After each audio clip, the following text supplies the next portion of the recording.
recording and start streaming. Time is like 8 o'clock.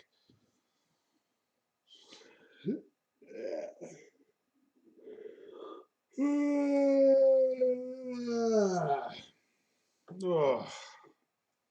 Okay, I'm back. What's up, people? This is Johnson Blackhorse, the one and only, coming at you with another community art service stream.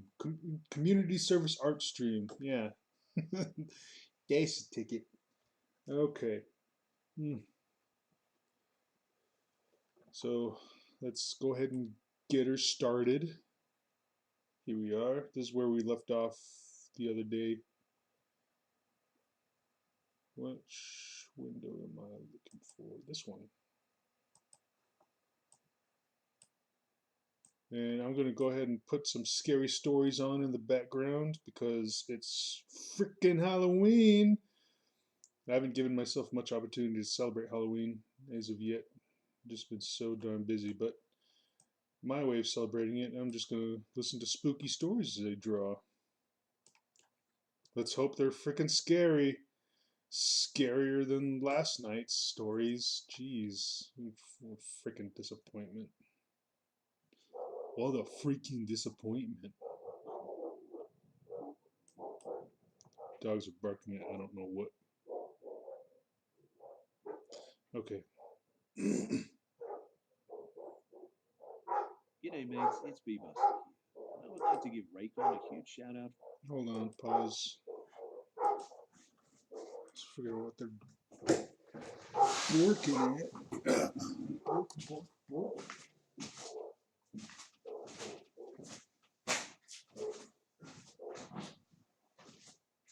Hey!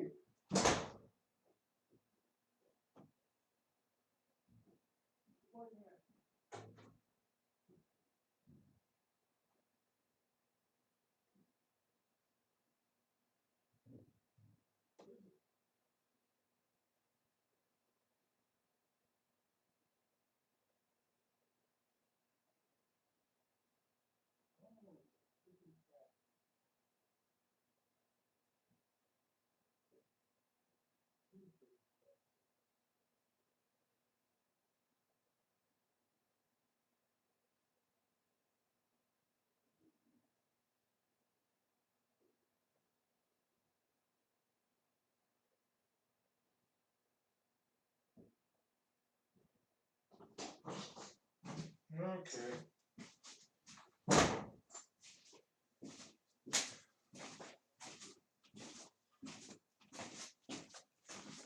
They were barking at a couple of cats. Ugh.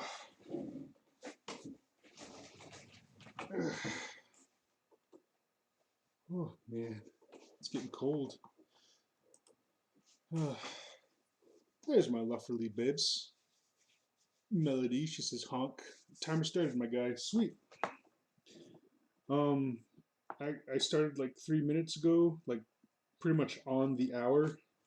So adjust time for that. And let's get going. Fuck.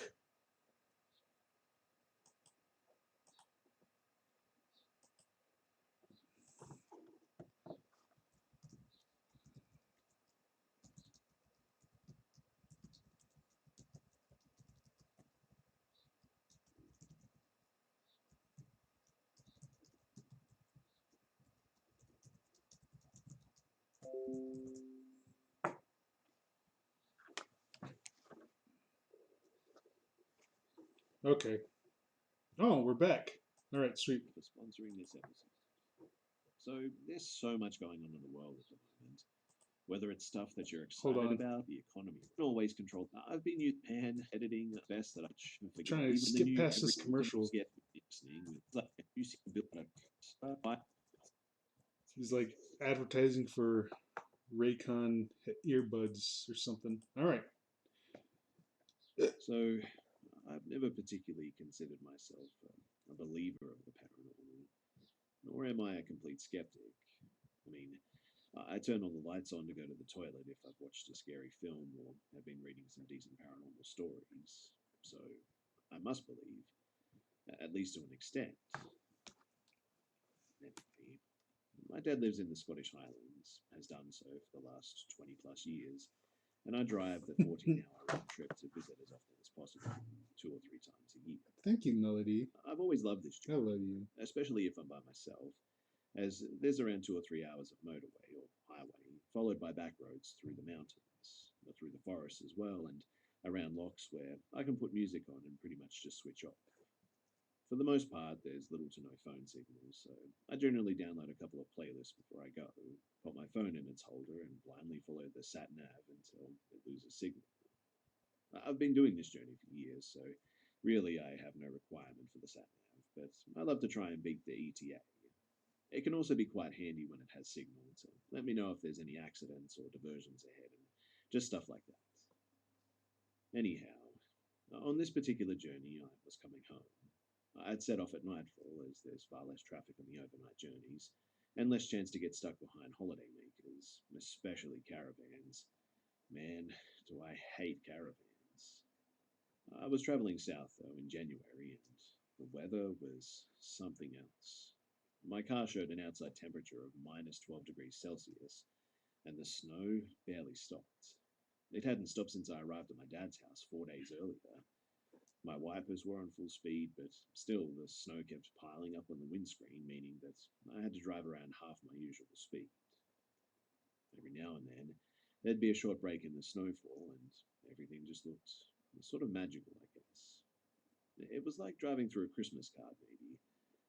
But looking down into the valleys as well, everything was covered in a thick white blanket and lit up by the dim glow of the overhead moon, making it possible to still make out the river weaving its way through the cracks and the deepest crevices, reflecting what little light there was. On these roads, there's really nothing in terms of lighting, and what's worse is that they can be quite often a Melody large says, drop only down breaks the and road. calm streams. I stop the This timer with for 3 or 4 feet of fresh stream snow and irregulations. an inability to see any of the You're the road, best, you've got the Snuggly Love. potential of a lot of accidents. In order to combat this, though, there's 8 foot high sticks at the side of the road with reflective tape at the top, red on one side and white on the other. You drive between these and you should be okay. So, I was driving and driving. The snow just hadn't given up, and I was focusing on the red and white reflective tape to keep on the road. Up ahead, I saw the dim taillights of another car, a welcome sight, as it was the first I'd seen in like over an hour. Everyone else must have known that it was a bad idea to be out of this. But instead of focusing on the reflective sticks, I was now focusing on the taillights of the car ahead. I couldn't quite work out what make or model it was. It was a lightish, sort of white or light grey SUV of some sort. Holiday makers, I guessed. I thought this because I could make out their roof box and bike rack. They too must have ignored the warnings to not drive tonight. But when I sped up to try and make some ground between us, it seemed to speed up too. If I slowed down, they slowed down too. The space between us remained constant. I decided that my headlights must have been annoying them in their rearview mirror, so I kept the distance as it was, blindly following their lights whilst being mindful to try and keep my tyres in the most shallow bits of the snow on the road, avoiding the occasional snow mound. A bit of time lapsed, I have no idea how much to be honest, as I had now switched off entirely, listening to my mix of 90s old school dance, with the howl of the wind and the splatter of the snow on my windscreen, and in between wiper swishes, watching the red lights ahead of me, glowing in the dark like the eyes of a demonic beast, intent on keeping its distance. And it was at this point that I noticed the car ahead start to take a turn off the road and felt a sudden sense of sadness and sort of loneliness, I guess. I was all of a sudden losing my travel. It was the only other sign of human life that I'd had for like the last few hours. But I then realized I've been so intent on following the car in front of me, I had no idea where I was. Which isn't a huge issue, I guess. I essentially just had to stay on the same road for like 3 hours until I reached a fork in the road, turn right, and then onto the main road and see a little roundabout. Bizarrely, though, my sat nav now just displayed lost GPS signal and had me as a sort of a dot on a white background. Convenient, as everything was covered in snow anyway. But it never did this. It usually downloaded enough of the routes to at least keep the map on the screen. It was then that I got an overwhelming urge to follow the car ahead. I knew that I shouldn't have. I literally had no turnings I needed to make off the road, and I really didn't recognize the road that they were taking. And the more I think of it, I've never noticed a turnoff that goes down the side of the mountain like this. But maybe I just never looked. I decided to follow it. Of course I did. I mean, if I ever think I shouldn't do something because it could end up in regret, I'm the sort of person that would probably do it. Although, as I neared the turning, I started to doubt myself, and I thought that I should stay on the road, but no matter how much I wanted to keep the wheels going straight, my hands and body just wouldn't follow it. I turned off. Immediately, I didn't recognize this road as well. I didn't recognize my old road when I was on that either, to be honest. So I guess it really didn't make too much difference. I mean, everything was white, everything was dark, lots of trees and the reflective sticks. If anything, it looked exactly the same, like I hadn't turned off at all.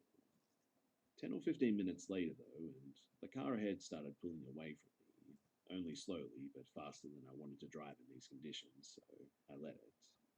It couldn't really get away anyway, as there was nowhere to go from this road, so I figured that I'd see it again shortly. Another 10 minutes or so passed of driving alone, and then, in the distance, I spotted the lights again, and this time I was catching up quickly. The lights were flashing in the dark distance, though. Amber and then nothing. Amber and nothing again. Great. My travel buddy has got their hazard lights on and they've stopped. I decided that I'd have to pull over and see what was wrong. As I pulled up behind my buddy, a white Audi, possibly a Q3 or a Q5, I'm not sure, I noticed the amount of snow on their car. Surely way too much for them to have just stopped. And weirdly, there's no tire tracks for me to pull into. But it was 100% the same car that I'd been following. I knew that much. I came to a stop just as a woman in a blue coat ran to my window waving her arms. I'm not the most empathetic of people, but it didn't take much to read the relief on her face and see that she'd been crying. She had to pull over because apparently she had a puncture and then explained that she'd been waiting there, unable to call anyone as there's no signal, and thought that she'd have to wait until the morning before she could leave. She had her ignition on while she listened to music and tried to keep the DVD player running for her little one, pressing the heated seat button each time it turned itself off until it just wouldn't turn back on. The battery had completely died at this point. I thought that she was being a bit dramatic. I mean, it was literally only a few minutes that she'd been pulled away from me. I mean, she couldn't have been here long, but over 4.5 hours. Allegedly, that's how long she'd been there. Over 4.5 hours, she'd sat in her car with her 18-month-old child in minus 12 degrees Celsius temperatures with no phone signal, food, or drink, and nowhere to heat the inside of the car up. So, this wasn't the car in front of me for the last 2 hours, but it looked exactly the same, even down to the dark grey roof box and bike rack. Coincidence? Yeah, I guess so. A really big one, but that's all I can logically think of. But I suddenly felt angry. Angry that the car in front of me hadn't stopped to help. Maybe they thought that I would? That's a pretty big presumption of them, though. So I asked her if she tried to flag them down. A look of confusion or concern spread across her face, and she told me that there hadn't been a single car go past while she'd been there. But I've been. I stopped myself from going any further, obviously, from explaining that I'd been following a car that didn't exist for over 2 hours. I mean, she was scared enough from being sat here in the dark for the last few hours. In any case, I jumped out and looked in her car, assisted by the light from my headlights. I saw her little one was fast asleep. I asked her if she wanted some coffee from my flask, and she said yes. I Oh, helped her these into are the true snow, scary as she'd already stories. tried removing the nuts and Uh, left the wrench on the ground next to the wheel. It that'll be was some covered in cheeky layers of looking snow, chap. freezing cold. Yeah, But I he jacked up her is. car, removed her tire, and replaced it with the pitiful space saver from the boot. I lit a smoke and pulled my car next to hers, connected the batteries, and instructed her to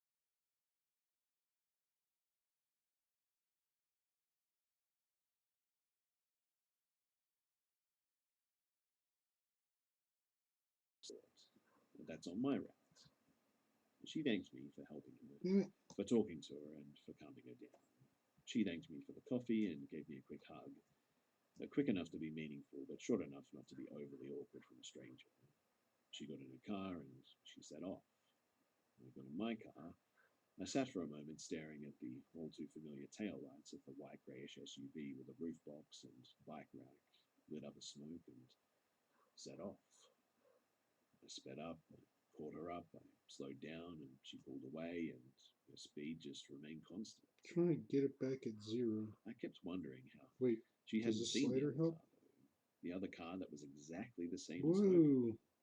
I kept wondering how I knew where we were, but yet we'd not turned off or turned on to any other roads. Ah, As we neared the jeez. civilization of the A roads, I started to become aware of the tracks left by my new travel buddy.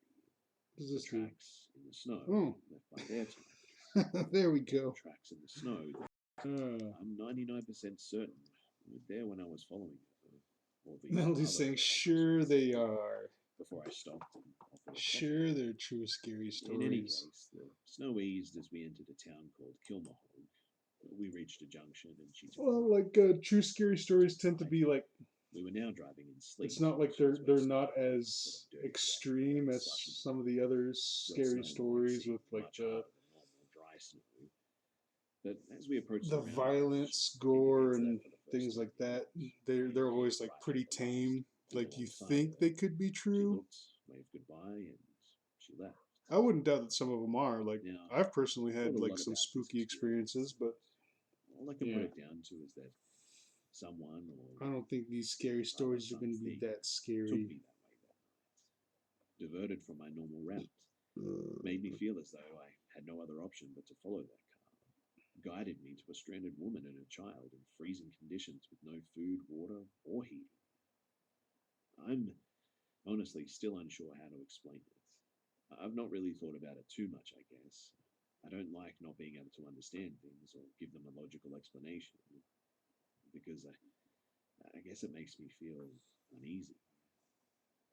I've certainly never thought too much about the paranormal before this. I've always presumed if the paranormal was real, it would present itself to me if it needed to. I would just live in blissful ignorance. But now, I don't know. And to me, it's probably worse than no. shit.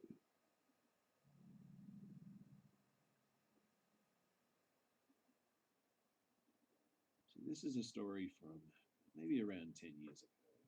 I was 16 or 17 at the time. I guess I kind of brushed it off because, well, nothing really bad ended up happening to me, and I put it down to oh, well, bad stuff happens to you when you're a woman walking alone at night. But looking back now, I realized just how creepy it was. See, I was coming home on my own on a Thursday night after being out at the pub with some friends. But we'd been out a little more centrally in the city, so I had to take a bus on my own to get home to my residential neighborhood.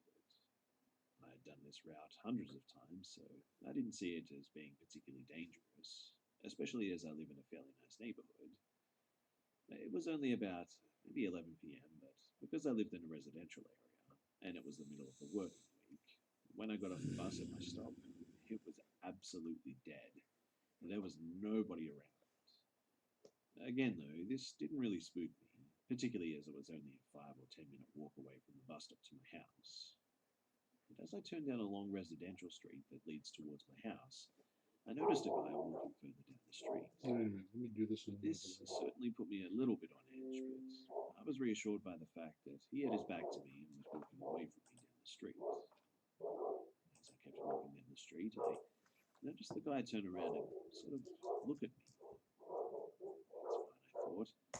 I almost turned around and noticed he was walking straight at that. Where are Noticed y'all parking at now? further and further down the street. He kept doing it, kept checking What that the I was still hell is walking that? in the same direction as him. Like At this something point, off in the I'm starting to get a bit freaked freaked out, particularly as I'm painfully aware that we're the only two people around. Just as I was weighing up what I should do, he turned down the path of one of the houses to our right, and man, I breathed a huge sigh of relief. He was going into his house. I was just being paranoid the whole time, I thought. The houses in my area are all terraced with the front doors being sort of embedded into an enclave at the front of the house. What this means is that from where I was standing, about 50 feet away, I couldn't actually see the front of the house as it was obscured by the wall. However, I saw him walk down the path and disappear into the front door enclave, so my logical conclusion was that he was letting himself into the house. Now, I can't describe exactly what made me feel like this, but after that initial sort of feeling of relief wore off, I suddenly got this really bad feeling. So I stopped walking and just sort of stood there. There was this tiny voice in my head that said, what if he just was faking you out? The feeling became so strong that I stepped off the pavement and ducked down behind a parked car and just sort of waited. After a couple of minutes of crouching behind the car, staring at the house, I saw movement, and at that, my heart stopped. The man came back down the path, out into the street, and was now looking around, looking for me, which means that he must have been waiting for me in the doorway, knowing that if I kept walking, I wouldn't see him until it was too late. Unfortunately for him, his hiding place also meant that he couldn't see me. So when I didn't walk past as I anticipated, he would come back out into the street and walk out where I was. It's like there's these rocks to the Probably north. should have called the police as a scared teenager. The dogs were barking, so I went to go check it out. And there's these rocks to the north, and they were barking at a cat. Well, it looks like a cat from this distance, but the cat went behind some rocks, and then from behind those rocks, all these little birds start running out. As I'm still watching, it's like, why the heck don't these birds just run away or fly away? And the cat, I'm assuming the cat's still back there because little tiny birds are still like running out from behind this rock. Now I'm looking, it's like they're birds. They just fly, just fly away. Chances are that it could be like a little flock of what are they? Quails. I think quails are flightless birds, aren't they? Let me see, because I've seen a few quails in and around the res here, but it's like really rare. Quail.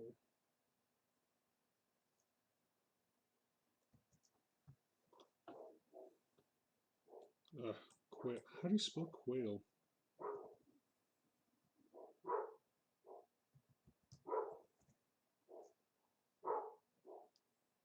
Oh, of course you need.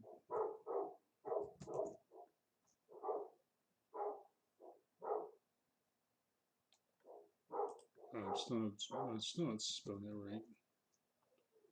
Oh, okay. Quail bird. The common quail is a small, compact,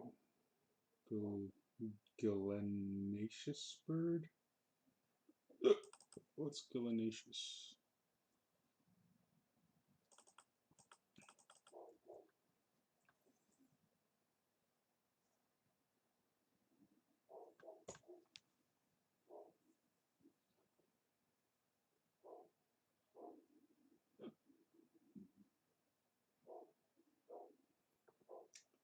Gallinaceous, which oh, let's Gallinaceous. yeah, gallinaceous, which includes domestic poultry and game birds. Okay.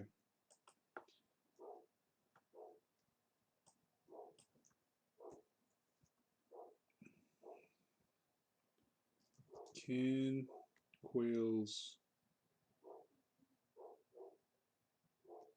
Fucking shit, stupid autofill. Can quails fly?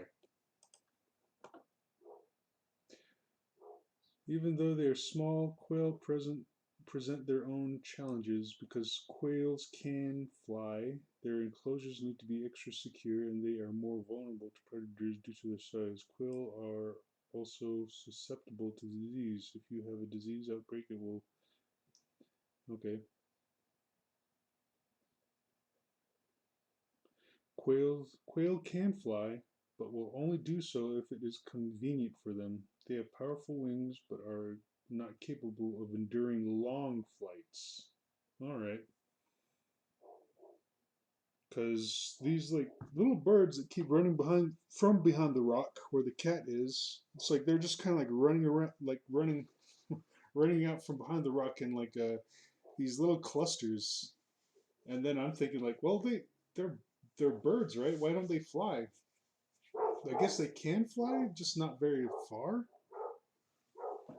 I'm wondering if this cat's going to town on them.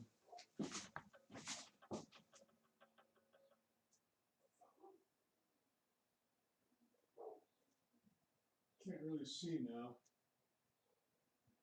I don't know where that cat is, but I don't know where the quails are either. But they're really small from like this distance. Like you could barely tell that they were there. But I could see them. I just couldn't see them flying away. So I don't think they were. Like a lot of them after they ran out from behind the rock, where the cat's just kind of, I'm assuming, is just kind of going after them. They're just kind of like mulling around. I don't know. It's weird. Brains will go brains. I sprinted down one of the roads running perpendicular to this rock, as I knew that I could use it to take a slight. Melody says dogs are dumbasses. That's why cats are better. I didn't stop running until I got home. Especially my cute little kitties. The door behind me. And amazingly, My cute little kitty Melody Fluff. I literally just went to bed and then woke up the next morning and went to school. I dread to think what would have happened to me if I hadn't have just suddenly got a bad feeling and stopped walking that night. Part of me thinks that on some sort of subconscious level, my brain must have registered not hearing the front door shut after the man had approached it, and therefore triggered an alarm in my head. But I had no perception of this at the time. I guess the lesson learned here is always trust your gut. Okay, I've had enough of these scary stories. Is there like somewhat monotonous and slow paced because I guess they're true scary stories. They gotta verge on that cusp of reality. I need something more, just something more exciting. And the guy's voice, like I usually listen to this guy a lot, but right now, like his voice just is like almost like lulling me back to sleep. So I'm gonna jump back on this 5 seriously scary stories that will give you nightmares from last night. I'm halfway through it. I may as well see what the rest are like. They better be scary. Scary enough to give me nightmares. Oh my gosh. That last one was just like, ah, and all night. what a freaking pain. All that build up, all that alluding to some freaking bad chair. Is the bad chair, and it's just fucking nothing. Jeez. Uh, well, the ending was like friggin' too vague. Just like nothing. It was like alluding to something, and I could kind of get the gist of what it was trying to go for, but I don't know. It just didn't fit. It was just fucking lame. But let's hear the rest of them. Narrated by Peter Bishop. Oh, Melody says, I think it's because we are a bit spoiled and prefer visual slaughter as opposed to a boring voice droning on. Yeah. Melody's like, the bad chair. Couldn't even give us an allusion to electroshock therapy. Yes, that's what I thought it was going to be. oh, you go to the bad chair and you're never seen again. And my first thought was like, oh, it's probably like a school just like dabbling in like electroshock treatment for the bad children. that that would have like made more sense. But instead, I guess the bad chair is like some sort of freaking throne, and they worship this one kid who didn't know he was being worshipped. But then when he gets the skull put on his head, all these memories flood back to him. It's like, oh my gosh, it's freaking stupid, fucking lame, man. Why couldn't it have been like an electroshock treatment chair? Eh. Literally saying like, or a toilet that at least eats people. Yes, eats bad children like ass first. Oh God. It was a lame story. Like building up towards something. I thought it was something else, and then it was like just completely different from what I had assumed, and it was just like awful, just awful.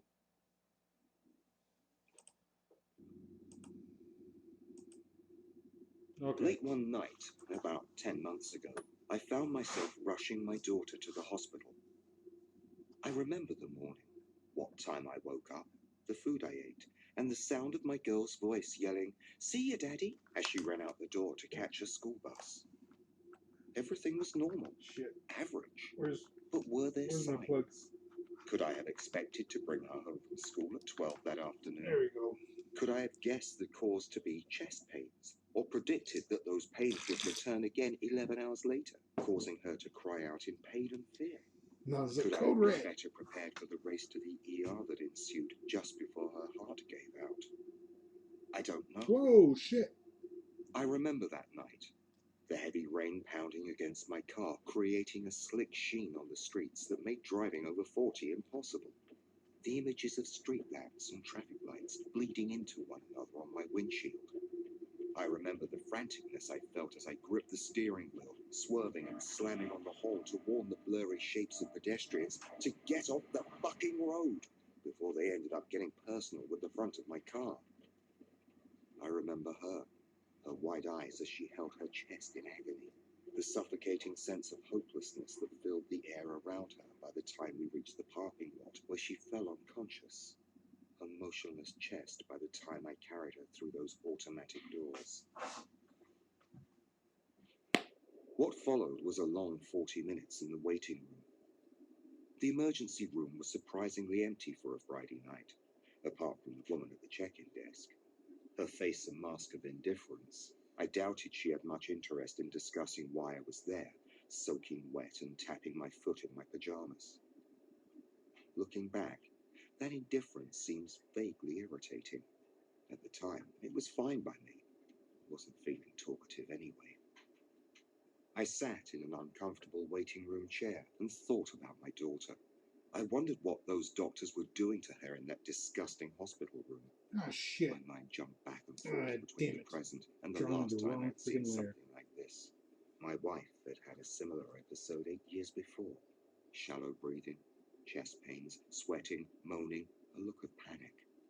I'll never forget that look. The look of someone whose time had come. For her, it had.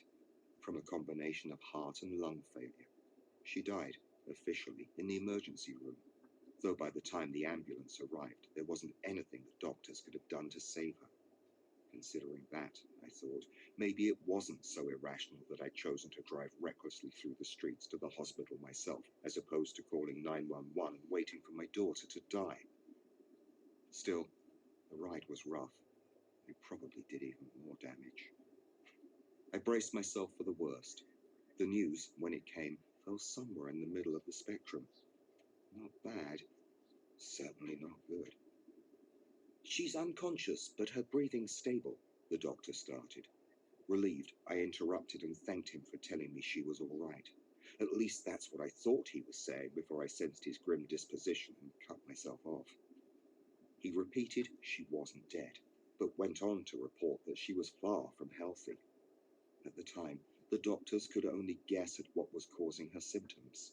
But What within have a you few been days, feeding we her? learned my daughter was functioning with diseased heart and lungs. Likely hereditary, they And said. it's like, gasp, an F-bomb. Is that the scary bit? Ooh. Her heart was already struggling to I pump think blood, so, while love. her lungs made breathing difficult. Directly and quite coolly, the doctors told me if something wasn't done, and soon, the consequences would be dire. This wasn't a situation that could be remedied by a prescription. If she expected to live and regain her health, she would need a donor. For one heart and at least one lung, they said. So she was put on an organ donor list. We were asked to return weekly to make sure she remained stable until her number came up. Simple. But there was one thing I neglected to acknowledge initially. Something never mentioned by the doctors. Probably to keep our hopes up, as stress would make things complicated. Her blood. I was the one that had to ask. I needed to know what the chances were of finding a suitable donor. I never found out for a fact whether or not the doctors knew her chances from the start. Whether they knew all along how rare her blood was. I never wanted to know. Ignorance is bliss, as they say, and the idea that if we hung in just long enough, the organs would come like a postal package would have made the waiting more bearable. It would have been so. I wouldn't have inquired. I would have blamed time, until the letters suggested I ask. It was around 3 weeks after that first harrowing night in the hospital that my daughter was deemed healthy enough to go back to school. Out of caution, I stayed home from work that day, waiting tensely by the phone in case something happened. At least that way, I figured, I wouldn't be on the other side of town if I needed to pick her up. It was 1 hour before she was due to return home, 2 hours after the mailman should have made his daily rounds. I must have been dozing off at the time, because I awoke to a strong whiff of something dreadful. It came and went so quickly, I was unsure whether I had only imagined it. But for a second, my nose was filled with a pungent Oh, aroma she's a that vegetable smelled now. something like burning I'll fish start and prepping wet soup. smoke. Ah. Next, I heard the unfamiliar scraping sound of something sliding through my mail slot, despite the fact that no one, not even the mailman, ever used the thing. While I found it strange, I didn't feel like checking right away to see who could have delivered the letter. 5 minutes I lay there before deciding to get my mail. Once at my door, I saw the envelope on the mat. I picked it up and examined it. Completely blank. There was no return address, no sending address, not even a stamp. It was just a sealed, blank envelope. I went to my window to peer outside. I didn't see anyone in the yard. No foreign cars were in my driveway or parked along the sidewalk either. I shrugged, figuring I must have missed them. Envelope in hand, I sat back onto my couch and stared at it momentarily. As I held it, I swear my fingertips started tingling, as though the envelope were made of little insect legs trying to wriggle out of my grasp. I absolutely passed the It's sensation on poison. his nerves before finally opening the letter. I'm not quite sure that I should have. The tingling sensation left after the seal was broken. I took out the letter inside. Its texture was oddly damp. I remember the message well. It said, "You have a daughter that needs a heart and lungs or she will die. You won't find anything. Her blood is rare. Ask about the blood. You can still save her. The clock is ticking. You can exchange a child close to her age for her life. You must have them alive." 267. It was Ooh. when I read those 5 lines, Plot I started to hear thickens. clicking, as though someone were lightly rapping their fingernail on the back of my skull at irregular intervals. Since the message was so subtle, so ambiguous, though, my immediate questions overshadowed any other thoughts or feelings. What was this? A threat? What A was joke? this? Who knew about my daughter's condition? She barely did. I It says mentally too ran cheap through a to list of provide names a of the few stamp. What friends and family members with freaking whom my nutsack. daughter and I associated. None had the closeness, the timing, or the motivation to pull this off. Mm. My first instinct was to go to the police with the letter after my own mental investigation yielded no results. Unfortunately, when I did, the police investigation came up likewise short. In fact, without a return address or even a trace of fingerprints, other than my own, there was not much investigation to be done. Furthermore, without any act of physical violence or a direct threat, the authorities would not or could not do much to help. They just told me to remain cautious, keep my house secure, put the letter out of my mind, and go back to work. Wait a minute. I heard that wrong. Furthermore, without any act of physical violence or a direct threat, the authorities would not or could not do much to help. So he's got to either beat up the cops or threaten them to do their jobs. That's how I took it. Not much investigation to be done. Furthermore, without any act of physical violence or a direct threat, the authorities would not or could not do much to help. They just told me to remain cautious, keep my house secure, put the letter out of my mind, and go back to work. Try not to think about it, they said. Crazy folk will do this sort of thing from time to time. Still, I couldn't stop thinking about the message about the blood. That letter I received wasn't the last. For the next few months, every 1 to 2 weeks, I received another message. Each one was more disturbing than the last. Some were short poems detailing how I would stare at her tombstone, wondering what I could have done. Others were more graphic, describing her choking on her own fluids as her faulty heart drooled blood into her flawed lungs. Each one had a different number at the bottom. Their meaning would eventually become clear, but at the time, I was simply unable to make the connection. The worst part of the whole ordeal had to be the clicking. With every word from those letters, the clicks became louder and louder. When I neglected to read a new one, the clicks would spike in volume and frequency until I did, giving me terrible headaches from which no painkillers or earplugs could save me. I heard clicks when people talked, at work, on the radio. I couldn't even enjoy dinner with my daughter anymore. I recall screaming at her once to shut her damn mouth before storming out of the kitchen. Even in my dreams, the clicks served as a metronome, a never-ending soundtrack as my mind, against my will, acted out the message's stories or predictions. No, he says, "Ooh, No one but finally me now could it's hear getting them. good." I tried chalking it up to stress of the letters reminding me that my daughter's chances of survival were in the single digits. Still, even that excuse couldn't prepare me for my eventual mental collapse. One of the messages came shortly before the end of my daughter's school year. I found her home a half hour earlier than me, reading one of the letters. I snatched it away from her, scolding her for checking mail that wasn't hers. Truthfully, though, I didn't want her to see the messages often describing my or her own demise. But instead of expressing the same fear and disgust I felt when I first read them, she simply gave me a puzzled look. Then she spoke, saying something along the lines of, "Dad, it's just a bunch of scribbles. Relax." Ooh. It was then I actually read the letter. I mean, really read the letter. Not with my own inner monologue, not with the clicks. Just scanning the markings on the page with my eyes. What I saw was nothing more than a series of smeared lines and curves. After the first letter, I hadn't thrown away the messages I received. I had thought I would collect them as evidence to eventually show the police again to better convey that this was undeniably a long-term problem. But with the knowledge that the mess that was this most recent letter had at first appeared so like the others, I was compelled to go back and check through my archives of the disturbing mail I had now been receiving for months. Now it's I getting saw that, interesting. starting from the second letter onwards, the letters appeared to gradually become more unclear, finally reaching the altogether unintelligible state of the letter I was given today. Still, I understood them all when I listened to the clicks. Were the clicks translating this unreadable chicken scratch? I couldn't go back into work thinking about that. Another week passed. I took about 2 weeks of sick leave from my job. I spent them waiting by the door for the next letter. I didn't know when it would come, but I knew I had to catch the sender.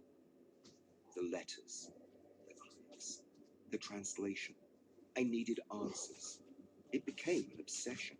Each day became a blur of me staring at the door, waiting for someone besides my daughter to walk up to it. Oh, I Occasionally, missed I something. daydreamed about catching. I I got distracted by the dogs. How long have we been going on? About 45 minutes. Okay. After after this session, I gotta go feed the horses. Forgot to do that. Freaking! Oh, it's that stupid cat that was chasing them quails. I can see it on the hill from here. Yeah, get out of here, stupid cat. Anyway. No, but I knew I had to catch the sender. It's a chicken scratch. I couldn't go back into work thinking about that. Another week passed. I took about 2 weeks of sick leave from my job. I spent them waiting by No, the it door. says your dog barking. I didn't Dogs know barking what would it make a would great come, backdrop but for I listening knew to I the had to Pound of catch the sender. Baskervilles. The letters, the clicks, the translation. I needed answers. It became an obsession. Then it says it got Each an day hour became and a 17 blur of me minutes. staring at the door, waiting for someone besides Thank my you, love. daughter to walk up to it. Occasionally, I daydreamed about catching this elusive letter carrier, pinning them down, bringing my fist down on their snot-nosed face again and again, screaming why and how until they gave me an answer I liked. The clicks approved of these violent fantasies. I scared the mailman off on the third day, screaming at him that I knew it was him. I knew it wasn't, though. He never came to my He's doorstep, going fucking and he mad. had no means or motive to make this happen. I don't know why I did it. The clicks approved of the blame. The day came eventually. I detected that memorable scent of fishy, wet smoke. I wasn't expecting it, but I didn't have 5 minutes for another mental check. I leapt for the door before they could even get the chance to think of slipping another letter through. I was sure I had them.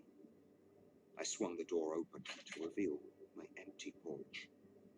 I smiled. I let out a small chuckle before giving a hyena-like laugh.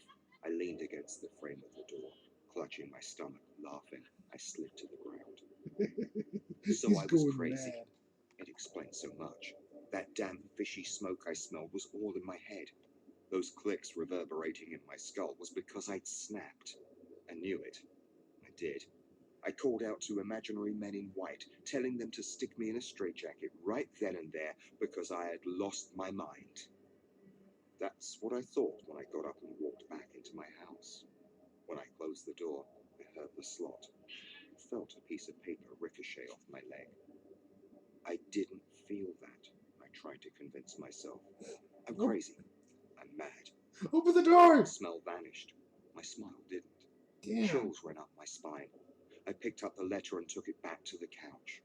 I didn't bother looking out the window or opening the door again. I knew no one would be there.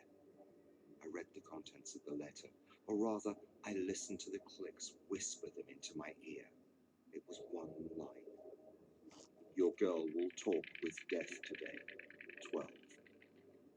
At 2:30, I got a call from the school saying my daughter had just been rushed to the hospital. At 4 o'clock, I overheard that if she didn't get her organs soon, she would suffer a violent death. I even heard them refer to euthanasia as an option. I left the hospital around 5:45. The clerks told me to drop by the rental place before they closed, so I did. Around 8 or 9, I found myself at the bottom of a few bottles at the local pub. I can't say for sure what the exact time was. When you're drunk and numb, numbers tend to run together. But somehow, even in my drunken stupor, the meaning of those numbers at the bottom of the letters hit me. How they were counting down to my daughter's final day, the day the predictions of the letters would come true.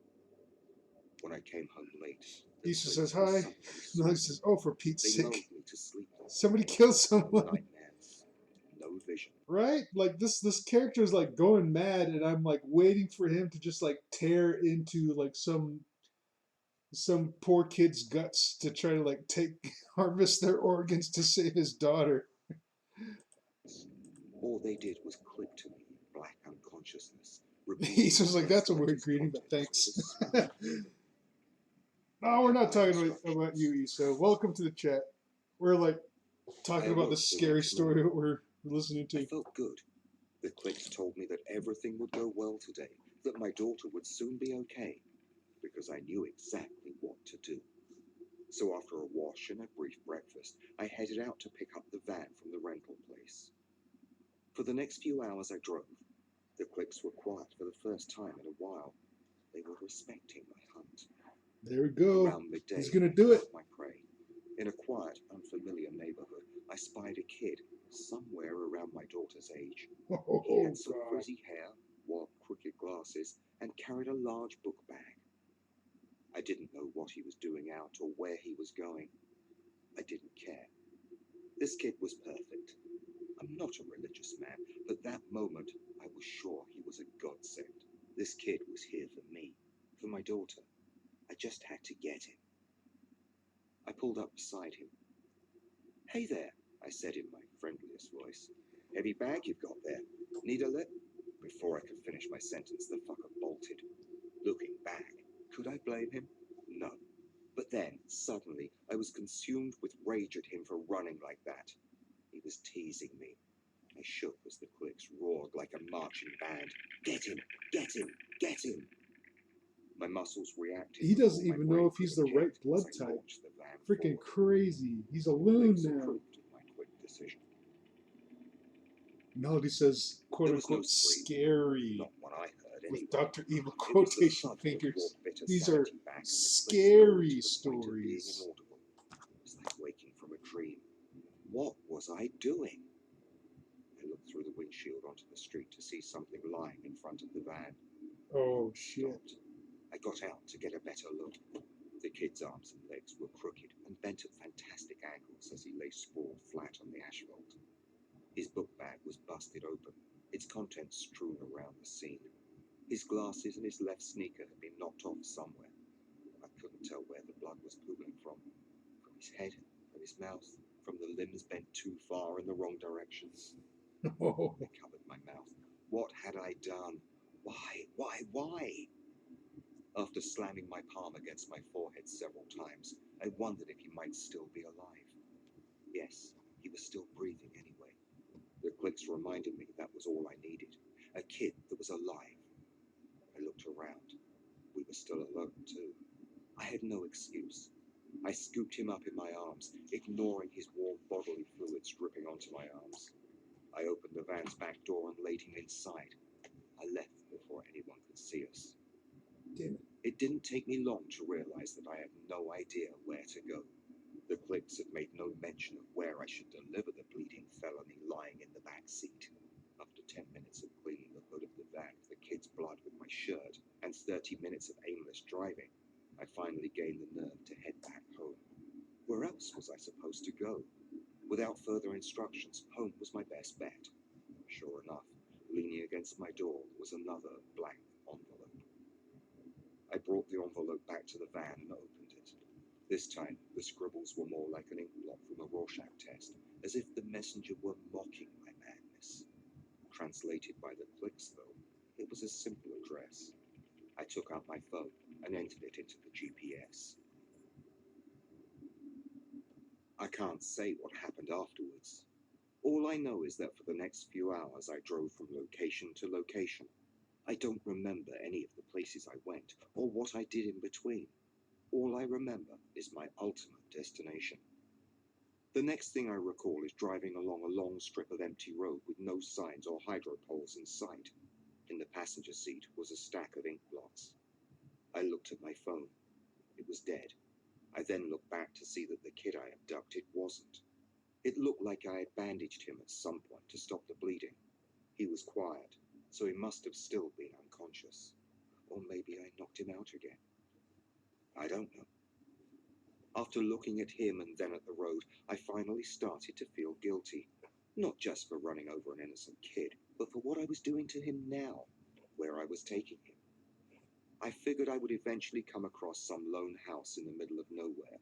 Stories of mentally disturbed pedophiles keeping children in their basements for years to be tortured, raped, or worse rushed into my mind. I wondered. I love my daughter, I thought. I love her so much. But was her life one that would end in less than 2 weeks, worth the lifelong suffering of this one random kid? What would she say if she knew where I was now? The rational part of my brain finally broke through. I had to turn around, get this kid some medical attention. Forget the letters, forget the clicks, forget the smell, forget all the predictions. I had to accept that my daughter would soon die, just as my wife had. If only I'd come to that conclusion an hour earlier. Impossibly fast, the road in front of me opened up. In seconds, it wasn't a road anymore, but more like an unmarked parking lot, infinitely expanding in every direction. It was so smooth, I would have believed it was only paved that day. When I looked back, the road I had been driving on was gone. Behind me was nothing but the infinite plain of asphalt. Rationality was replaced by fear as the van began to slow down. Eventually it stopped and shut off. I tried the key in the ignition. Nothing happened. There wasn't even a cough of the engine trying to start up. I felt my chest tighten. I was now in the middle of a surreal nowhere, sitting in a dead van with a dead phone and a nearly Issa dead says, kid. speaking of scary, I watched a Light movie fog called rolled onto Below, the asphalt finally, plain, after and I watching began to or smell wanted to that check it damn out for a few smoke years. again, It was pretty good. stronger than ever. I Yeah, coughed. what's it about? I opened the door and fell out of the van, somehow thinking the air would be fresher outside. It wasn't. I remember I watching lay a on the movie ground, called coughing As for a few Above, minutes So before Below, my or something lungs like that. suddenly adjusted. Once I finally stopped coughing, I felt a ray of something warm on me. When I got up, far in front of me was a figure, holding a lantern in the fog. I couldn't make out any details of its features. It was then that I heard the clicks from its direction. Walk, I translated. The lantern began fading into the fog. I scrambled up desperately and ran for it. Eventually, however, after slowing down several times from exhaustion, I understood that as long as I kept moving toward it, the light would not fade. Every few seconds, a light breeze assaulted me with that smell. I knew wind came and went, Ooh, but Issa never says so it's a horror surely movie like set in a this. submarine during Either World way, War I II. was certain I was heading to the source of the That smell. sounds cool. When I looked down, I saw the ground had become more and more gnarled and rocky, and it continued to do so the further I went. Then there were the clothes. The first article I noticed was a dirty sneaker that seemed like it had been there for years. It had rotted on the outside and lay there, lonely. As I went further, more abandoned sneakers began showing up. Next came shirts, then pants, then other articles of clothing littered the area. Every time that breeze came through, they would drift back slightly. Then I saw where the clothes were coming from. Eventually, I came across a second figure. This one looked human, a girl. I called out to her, but got no response. I saw that she had a pickaxe and was swinging it mechanically into the asphalt. Her clothes were worn. Her pants were filled with holes like she'd been shot several times in the thighs. She was also missing a sneaker. When I approached her, she didn't notice me. She stared into the ground with red, bloodshot eyes, as if I wasn't even there. Faint black marks were drawn down the sides of her cheeks as though she had been crying ash. I was most unnerved by her age. She couldn't have been older than 14 or 15. When I tried to touch her, I winced back. Her skin was hot. Not hot like a fever, but hot like a burning stove. Something was wrong with her, I knew, but I couldn't do anything but continue on. The further I went, the more abandoned clothes and kids I saw. Most of them were missing at least one, if not more, Issa articles says, of as a kid, clothing. my dad had tons Some of were pirated only movies on throwing their tools CDRs, into and the Below was one asphalt. of them. Others were Oh. actually filling holes created. I glanced into one of the deeper ones being filled to see two Wonder if I could kids, find it on the naked, streaming service. just standing. Some of the working ones, it was a medical miracle that they were even still alive. The more I followed the lantern, the more kids I began to notice who were missing things. Like, what Not country is just that movie clothes. from? They were missing physical parts of themselves. One kid I noticed had pieces of meat scooped out of parts of his legs and abdomen, like ice cream servings. I could see the white of his ribs. Another girl looked to have a clean hole in her body where her heart was supposed to be. A boy looked like his eyes I'm gonna had take been a taken small out, smoke break. yet still he worked. They all still worked. Then, suddenly, I noticed one kid. He was not working, but running out of pure horror. I saw him in the distance, heading across the asphalt. I watched him, morbidly curious to see what would happen. I knew in the back of my mind he wouldn't get far. They came out of the fog, tall, armless creatures that swooped around him. He didn't have a chance. There must have been 5 or 6. They had heads of pale, beautiful women, but the bodies of trees made of material that Melody says, resembled just satin. have an hour left, This Squire. boy didn't appear Thanks, to be love. English, as I heard him plead in some foreign language. Even from a distance, I could see the figures An smile American sweetly, movie, eh? their eyes closed as they listened to his cries. I'll have to check They it opened out. their mouths, but rather than saying anything, it just clicked from their throats. Clicks I couldn't understand. They then bent their long bodies toward the center of the circle they created and put their heads upon their victim. I could hear sloshy wet sounds accompanied by the kids' screams as their heads bobbed up and down inside the circle. This was the exchange I was prepared to make. My daughter's life for the life of that kid I didn't even know. I would condemn him to live the rest of his days and beyond in this world, working until there was nothing left of him. I wondered what happened when there wasn't. I didn't try to run. Why was that, I wonder? Was it because of what I saw? Was it because I remembered the van wouldn't work? Was it because part of me still wanted this horrible exchange? I don't know. Soon, I noticed the fog getting darker with every step. I couldn't see the sky, but something told me the sun was setting. Eventually, there came a point when I no longer heard the sound of the children working. The area was black, save for the lantern which was still guiding me. I was already beginning to feel claustrophobic when I heard moans to either side of me. They echoed like I was in some kind of cave. Even though I still felt the asphalt below my feet, I heard stomach-turning squishes with every step I took. As the distance between the Smoke lantern breaks and over. I closed, I began to see the walls as the cave narrowed. It wasn't made of rock, but rather something organic. People. In the walls were bodies of skin, The stripped walls of are all muscle, people. bone, and organs. Nothing was left of these figures, and yet somehow I saw their mouths move in agony as they struggled against their moist prison. Nice. The air was filled with moaning. It's eating us. I thought about the breeze, now strong. I wondered if I was actually in a cave at all. The lantern thing clicked stop. 5 feet separated me from the morbid walls. The figure clicked for me to look down. A cooler was there. Inside, wrapped up and kept fresh with dry ice, were 1 heart and 2 fresh lungs. Ooh. It was just as they promised. Silently, briefly, I wondered to whom they belonged. The clicks promised them to be satisfactory for my daughter, followed by instructions on how to present them to avoid suspicion. I didn't ask any questions. Whether my silence stemmed from a fear for my life or from a sort of indifference now that the deed was done, I don't know. I just nodded in comprehension. Accept, the thing clicked. Exchange. Then the lantern went out. I realized my eyes were closed. I opened them to see that I was back in my living room. The lights were out, and it was dark outside. I looked down and felt the cooler on my lap.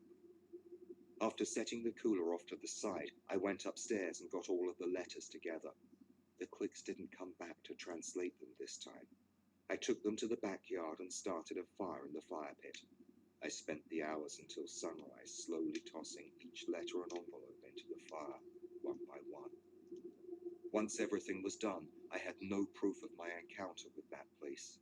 There was likewise no evidence pointing toward me for the disappearance of that kid. My phone and the addresses were gone for good as I left both in the van. The van itself mysteriously returned to the rental lot in immaculate condition. I silently gave the organs I received from a deceased family member to the hospital for my daughter's operation. I had no evidence to prove my story. All I could do was try my best to accept what happened and move on. Issa says they're eating her. Surgery was a success. And then they're going to eat me. Months passed and my daughter Oh went my back to school. god. I eventually managed to go back to work. I still had nightmares of that place. Fucking It troll was too. torture knowing that no one would ever find the corpse of the boy for whose death I was responsible. They say that what goes around comes around, that karma's a bitch and always bites back. Whoever said that was right, because karma bit hard yesterday. I came home to find my daughter gone. At my doormat was an envelope. When I picked it up, it didn't tingle. I opened it and found typed, "I'm sorry, I had to. You should understand. My daughter didn't come home that evening." Oh, damn. Since then, I've been sitting here, documenting this. When I started recounting my story, I wasn't sure what the account would ultimately be. A confession? No one would believe me. My suicide note? If my daughter was in that place, indefinitely, deathlessly, who would I be to take the easy way out while she suffered like that? I didn't know why or for whom I was compelled to write this down. I still don't know. But now, the smell is back. The clicks are whispering in my ear. They tell me they have her. They tell me I can save her. They promise to help me get her back in perfect condition or better, but only after I make a few more exchanges. That story was somewhat decent. Had a Lovecraftian edge to it. It was alright.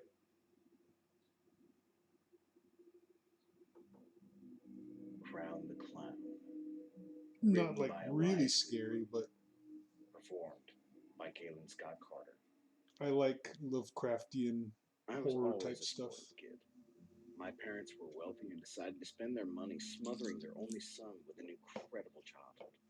I had it all. Oster says I give it a My C playroom was plus. insane. Yes, A huge TV, pinball a machines, passing and grade, every toy you could imagine. but not like It was awesome.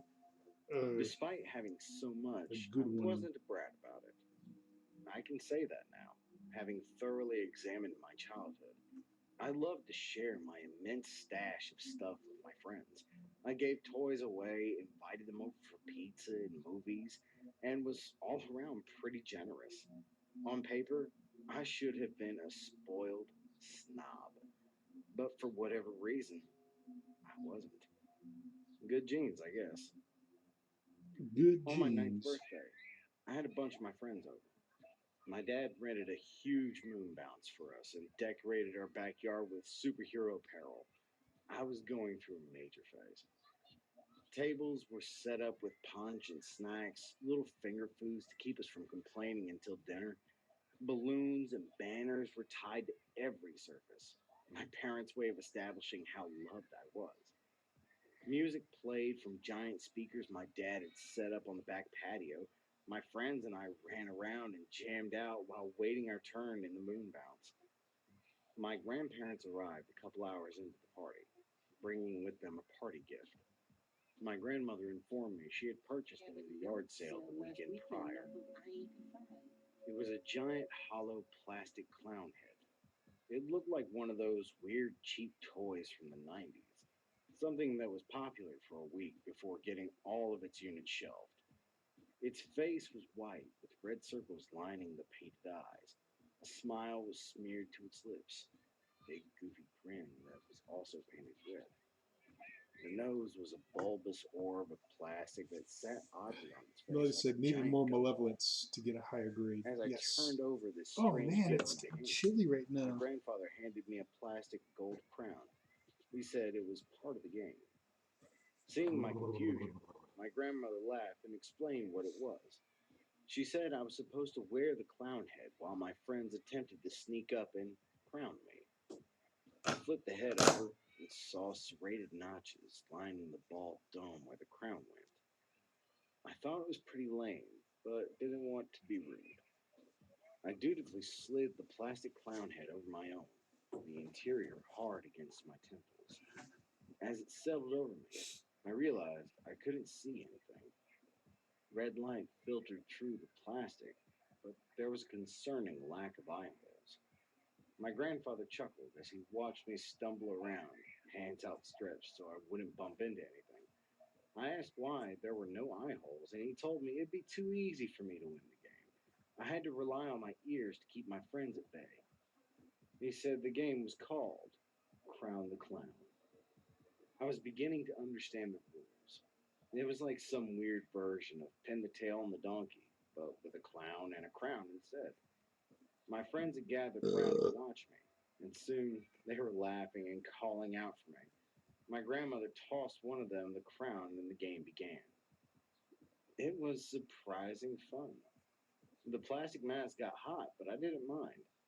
I was too caught up in keeping my friends away from me and the crown off my head.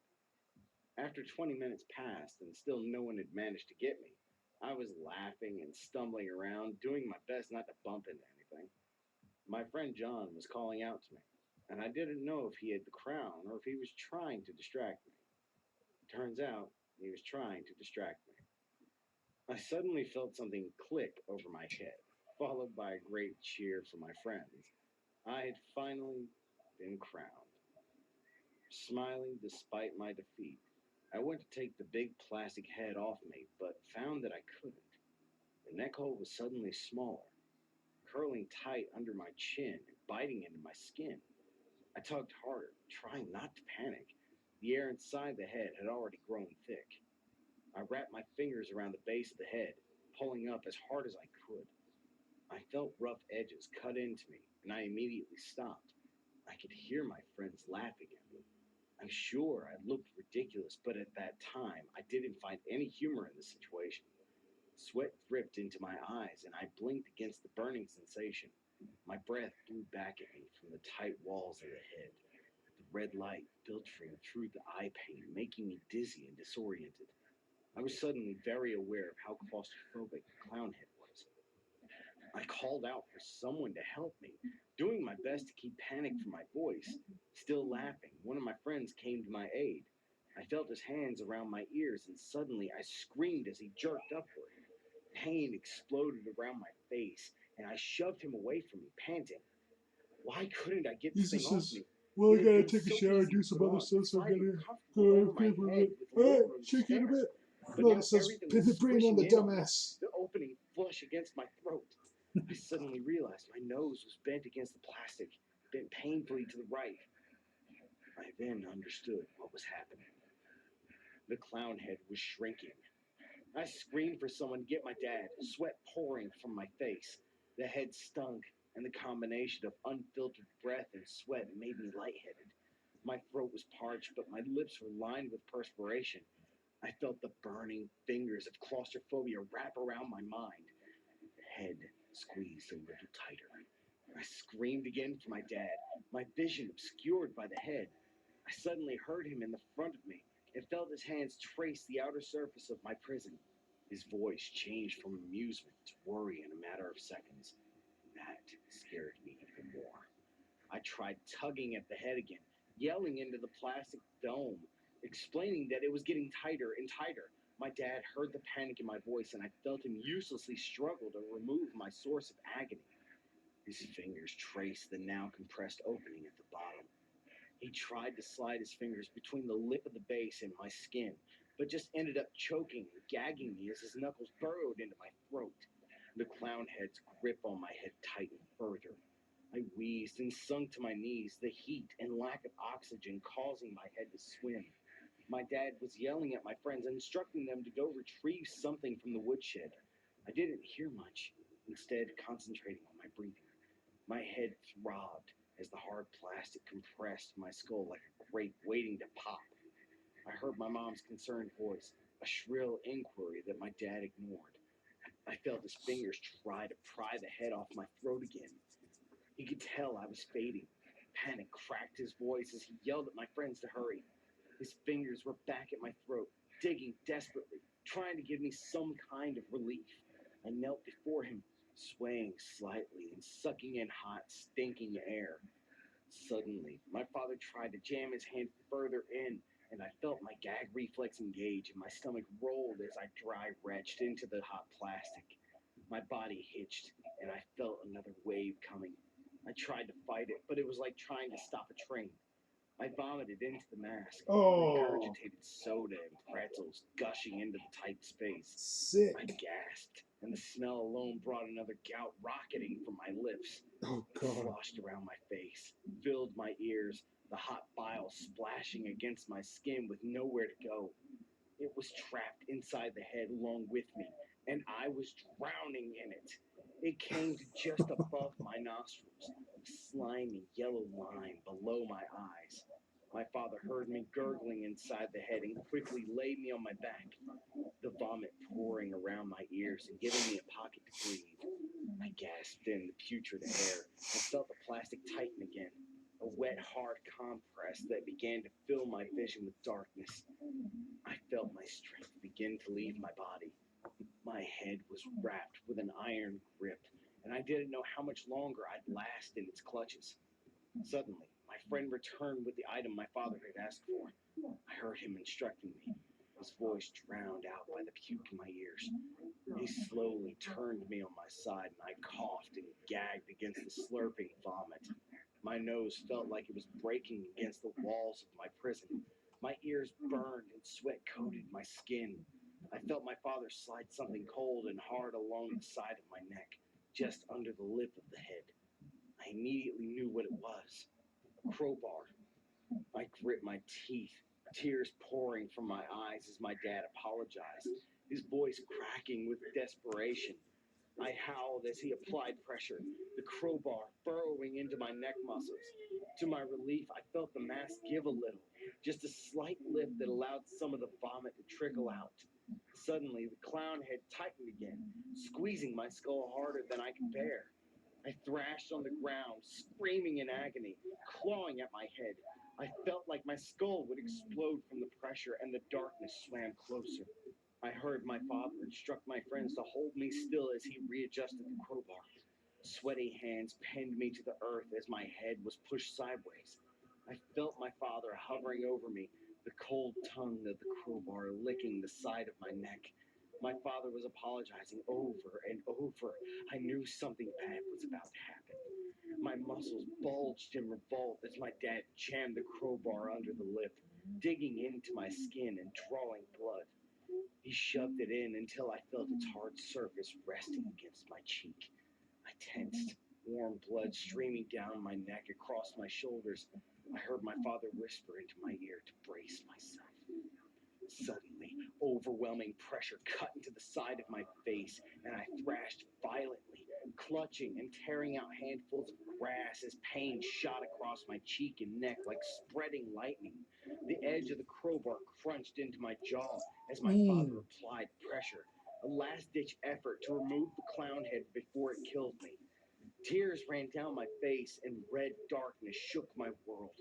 Puke and sweat coated my face as I tried to escape the pain. My friends held me in place, and I heard one of them crying. My teeth cracked against each other as my father continued to pull upward. With a sickening popping sound, I heard my jaw break. Oh. Suddenly, I was taken to a level of splintering agony I didn't know existed. My tongue waggled and went numb in my mouth. I felt a molar tear free from my gums. Oh. It tumbled across my tongue like bloody candy. Oh I God. felt howling darkness rush me as it swallowed me. I felt a sudden surge of cool air as the clown head cracked and finally shattered. As I blacked out, I felt my father shaking me, clutching me in his arms. His voice faded into the nothing. I awoke in the Too hospital a few true, hours Fluff. later, Finally, a my good face one. wrapped and contorted around some plastic that kept my jaw in place. I felt woozy and sick, an IV bag by my bed dripping relief into my bloodstream. I had to My mother and stop father were drawing at for a my little bit. side, eyes bloodshot and filled with concern. My grandparents sat on the other side of the bed, my grandmother crying. As soon as they saw I was awake, they began to apologize all at once. My father for doing what he did, and my grandparents for exposing me to such horrors. Their voices all babbled into one, and I let my eyes close once again, the drugs pumping through my body, lulling me into a comfortable sleep. Thinking back on that day, I can still feel that horrible clown head, the way it smelled, the way the light filtered through the plastic, the weight of it resting across my skull. It's like one sick joke now.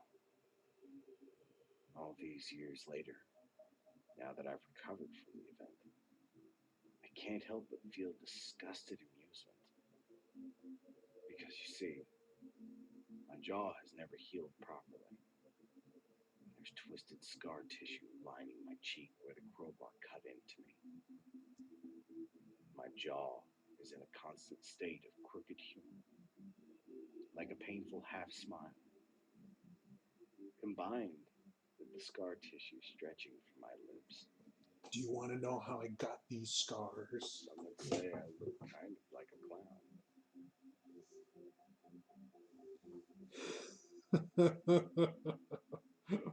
Fuck.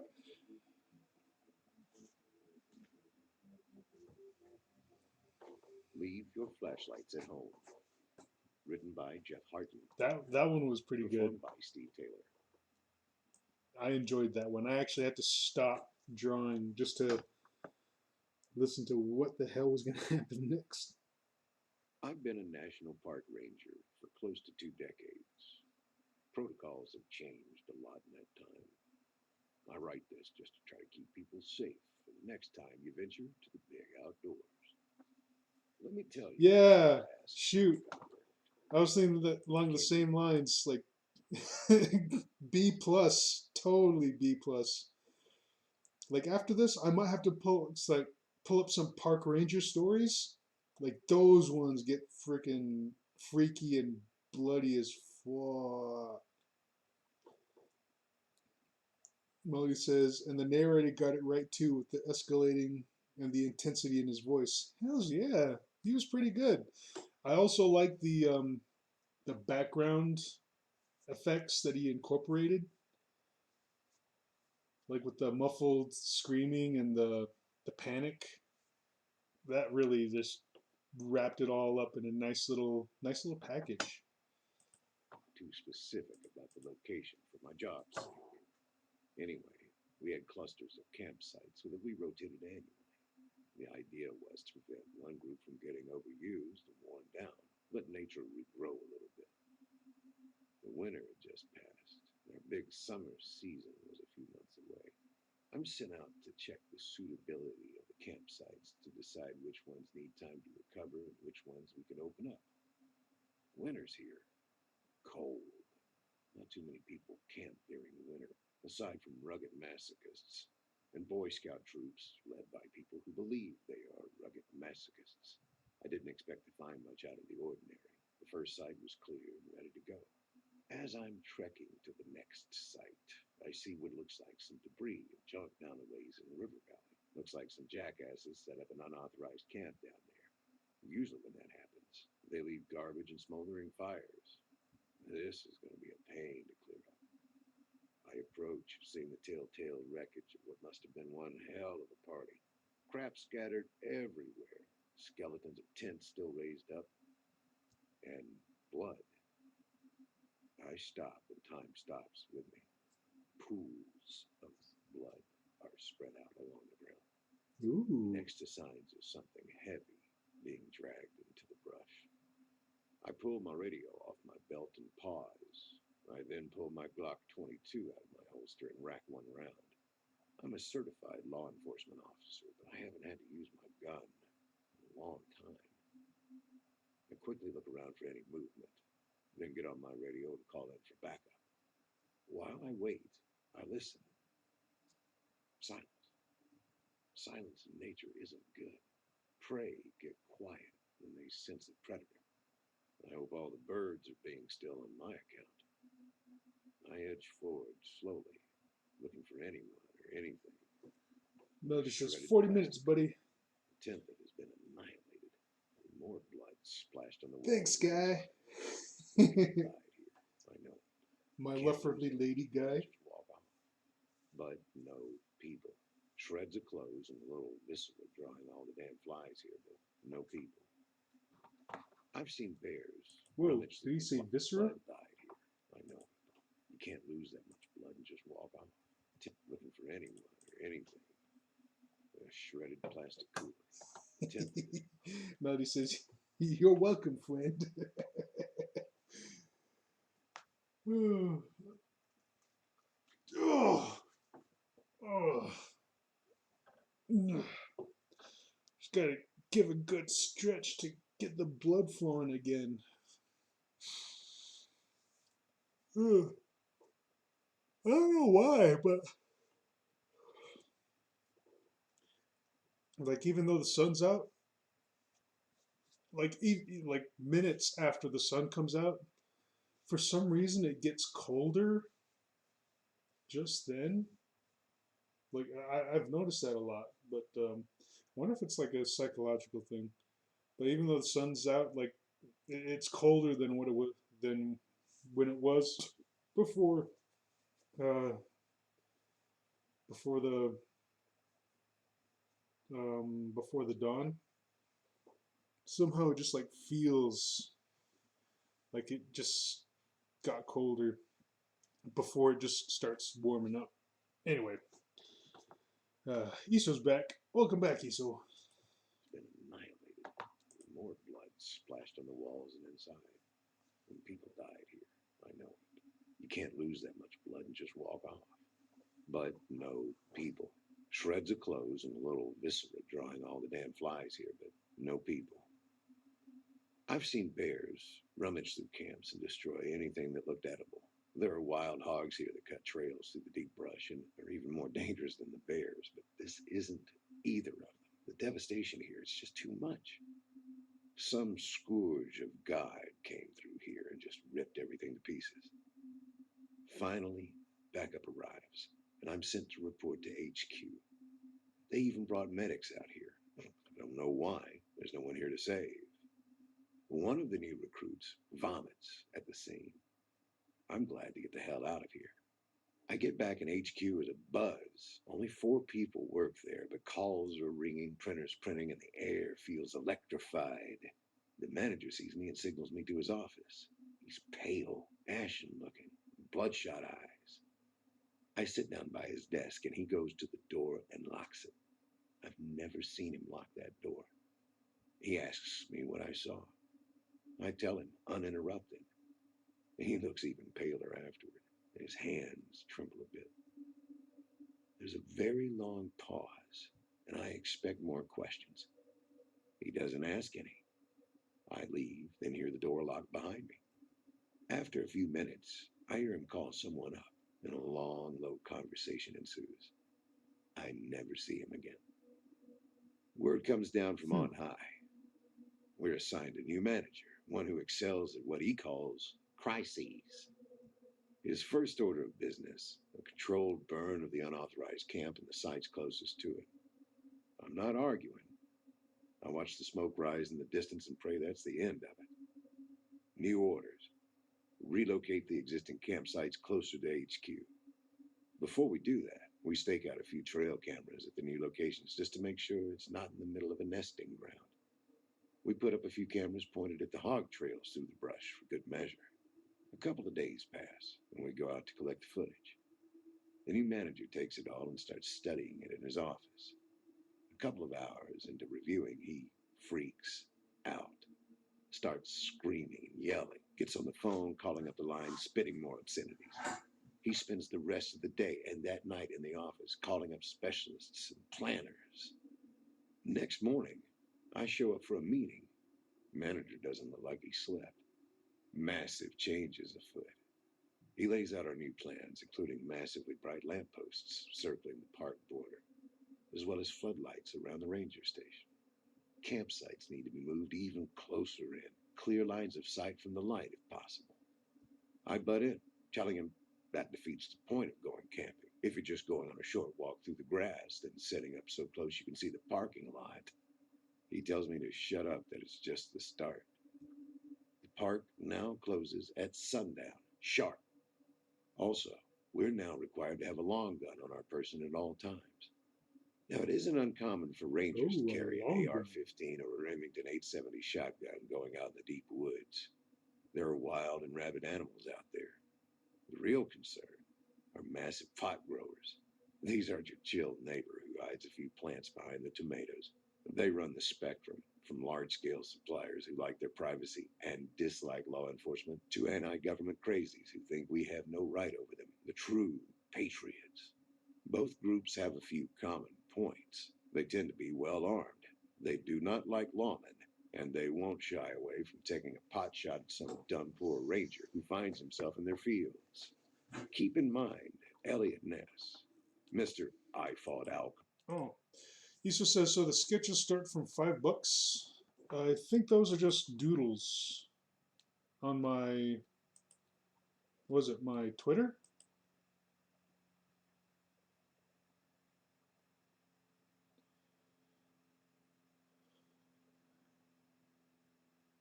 Yeah, like a doodle is just like maybe like a face doodle. It's like a really loose sketch, but a sketch will be like a kind of like a more refined doodle, so to speak.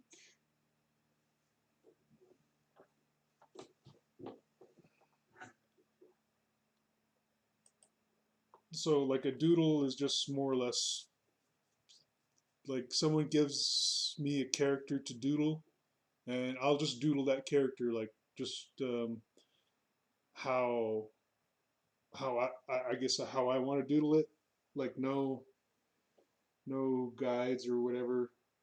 I'll just look at some ref, grab some ref, and then just doodle that character in a way like I would I guess like just how I would see it in my head. Iso says, "Were the Lily Pix doodles or sketches?" Um, I guess those were like more or less sketches. I meant for them to be doodles, but I just sometimes I just can't stop myself from like continuing. I'll get lost in the details, and those ones became more like sketches. I guess I went a little overboard with that, but you know what? It's just kind of yeah, just kind of like really loose. Like it's supposed to be looser than that, but I guess I just couldn't help myself carrying like a doodle onto like a sketch. Anyway, back to this. Opponent one got scared off busting up Appalachian moonshiners because they constantly sniped at him in the foothills. They shoot to kill. Those are the reasons we keep the big guns around, not routine patrols. I drew the short straw and got the overnight shift. Manager tells me more changes to protocol will be listed when I return. Overnights used to be easy. Monitor the radios, bust up the parties if needed, check for poachers if they're operating nearby, make sure the forest doesn't burn down. I clock in and, per instructions, go to the gun cage. My, things have changed. Our shotguns have new rifled barrels, so they can handle the solid slugs we've been issued. That's the kind of firepower you want to take down a charging bear. God forbid you ever need it. The AR-15s have been stepped up too.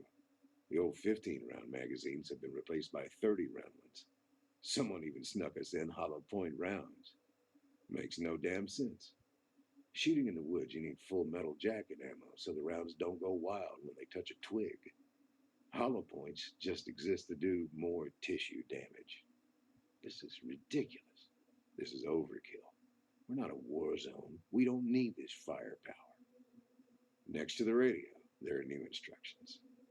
Now, we're not allowed to directly respond to emergency calls. We can reply, figure out what the issue is, then we report to a new phone number I don't recognize. Time passes slowly tonight. I'm not even allowed to leave the building until sunup. A few uneventful nights pass. The new floodlights and lampposts are frying my eyes. It's so bright out there a blind man could see. A week later, some kids roll into the lot. They grab their backpacks and start hiking up the ridge. I know what they're up to. No one has booked a campsite that night. Cheap young'uns going on a camp out. There will be a raging party. I wait for the sun to go down, confirming they're not out for a day hike. I call my manager to report. He instructs me to call the new number. I report up to them now. A curt voice answers the phone. He asks my part, then pauses. He asks the issue. Bunch of kids on an unauthorized site. Do I go break it up? I can see their campfire out the ridge right now. No. Do not leave the building. Do not attempt communication. That is all. Right after daybreak, the manager rides up. It's real early. Have you seen them? Did they leave? No, car's still there. Let them rest. They're probably all hungover. He curses non-stop and then goes inside to make a call. I'm outside looking up the ridge when he exits the station. One AR-15 in his hand, another one strapped across his back, Glock on his hip. He marches single-mindedly toward his car. I try to ask him what in God's name he's doing, but he isn't listening or responding. He takes a jerry can of gasoline from his car and marches up the ridge. I yell after him. To no reply. I consider following him. That doesn't seem like a good idea. I go back inside and call the number. The same curt voice, the same direct questions. Yeah, the manager went up to that campsite, armed to the teeth and carrying gasoline. What the hell do I do? Stay there. Do not interfere. Backup is inbound. Report if there are any developments. About that time, I I don't start need to see this smoke stuff wafting off the anymore. ridge. Two vans ride into the lot at a screaming speed. Dozen men, heavily armed and armored, exit quickly. I go out to check. Hey, who are you guys? What's going on? The men are all lined up with that impeccable military precision.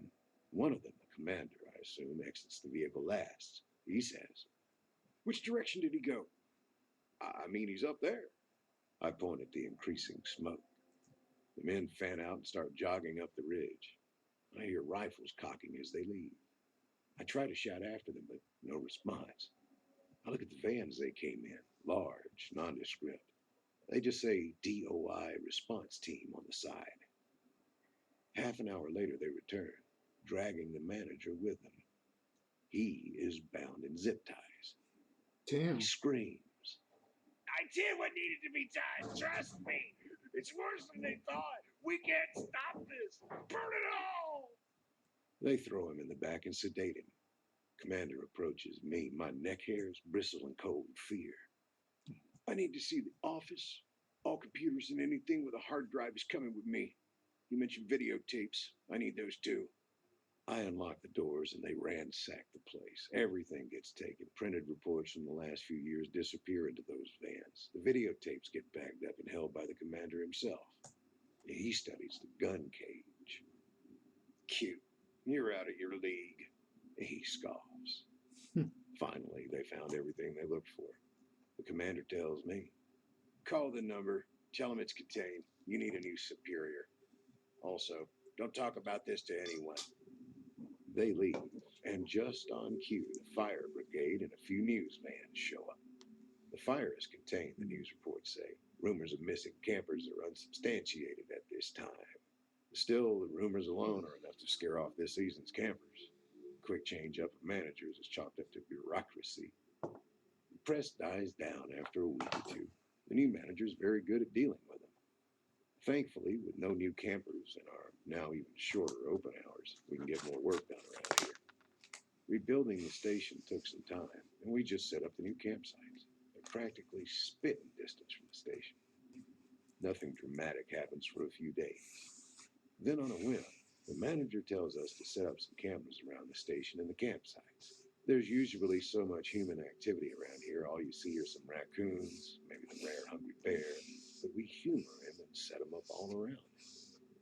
A couple of days pass, we collect the footage. I play poker with one of the rookies while the manager watches hours of footage of an empty but brilliantly illuminated parking lot. Then he gets to the footage around the station. Screams come from the office. We barge in, and he's stamping on the camera hard drives, gibbering things I can't understand, along the lines of, "Told me it was clean, safe, no recent activity. Bullcrap here. I'm not gonna do it." He barks at us to leave. Later, he makes a call. Rookie goes up to the door and listens in. Rookie comes back reporting. "Yeah, he's demanding a transfer. Says they lied to him. Something about they didn't do their jobs properly. He's not prepared or equipped here." Then I just heard the phone click and some sobbing. Hours later, my manager exits the office. His shoulders are slumped, defeated. We cut our hours even further, practically open on weekends only. We'll have a full staff ready those days, but a skeleton crew the rest of the time. campers are required to check into one of the closest sites. No campsite, they're told to leave. We are not authorized to leave the station after dark under any circumstances. In an emergency, do not call 911. Call the number and do exactly what they say. We draw straws for who gets overnight shifts. Why we need to stay overnight if we can't do anything is beyond me. I asked the manager about it, and he just said, it's standard protocol is to have someone on hand to report any irregularities overnight. I have to work my overnight shift. I keep my phone close, the number dialed in, ready if I need to call. It is a bad night. I just wind up pacing around with my shotgun, glancing into the bright floodlights, trying to see what's past them. I hear crickets, and it relaxes me. Prey is quiet when predators are around. It was a long night. The next night, my manager draws the short straw. He seems resigned. In the end, we all have to take a turn. He brings the brightest damn tactical flashlight I've ever seen. Said he bought it just because he's afraid of the dark. He isn't really. He's afraid of the things in the dark. I get a phone call at 3 a.m. It's him. Get over here now and bring guns! What? You have a damn arsenal. Now! Oh, I swear to God I screwed up. Oh, man, I think they're attracted to the light. I called that number, and all they said was back up and be here in the morning. Oh, damn, damn, damn! I hear the piercing staccato of gunshots. Pause. More gunshots. Screaming. Scuffling. The line goes dead. Damn. I call the number. A new, terse voice answers. Look, I work at Park. I just got off the phone with I just spoke with. What can you report? something bad's happened. It's serious. I heard gunshots. We will have backup there as soon as possible. Did he see anything else? Yeah, he said he thought they were attracted to the light. Doesn't make sense to me. Interesting. Thank you for your report. Park is now closed. You will be reassigned. Goodbye. Officially, the park was closed to be scheduled for a controlled burn. Let the old trees die and make room for new ones. There was nothing in the official report about what happened to the manager on duty. The public understanding was bureaucracies need to be shaken up on occasion. No one asked any more questions. I get transferred to a new park halfway across the country. No, Change it of says scenery, censored, beautiful. You get some right? odd rules here too. Like I was thinking, like, oh, like they're censoring the names to give the illusion, like, oh, they're protecting the person's identity. But no, it's like, wait, is the guy's name Dick? Are they censoring names like Dick? That'd be a weird censor. Since the guy's monetized, he's being flagged for the use of the word dick, and like you got to argue, like, no, it's not. I'm not referring to male genitalia. I'm referring to like a guy's name. The guy's name in the story is Dick. Like, no, we don't care. Fucking YouTube. Anyway, Don't go far after dark. And don't carry a flashlight. I'm concerned about why. Why can't you use a flashlight at night when you need one? They won't tell me. Be safe, everyone. damn it. Okay, like as it was getting interesting, Tales for dark nights. I was hoping that there'd be like some sort of big reveal at the end, some sort of like closure as to like what the hell is going on, because like it started to get pretty interesting there at the end. But nope, it was like just some freaking wank off like cliffhanger, like boom, boom, boom. Be wary, everybody. Don't use a flashlight in the dark because they're attracted to the light. Like who are they? That's what I was hanging on for. It's like, oh yeah, this is getting really good, and then this is like building up to be something like really good, and just like fucking is just nope. Story's done. Ah, fuck. Ugh. The buildup was good, you know, and the ending just kind of like just left you holding your dick. Alstar says, fucking Thebes. Guess I'll give that like a B minus.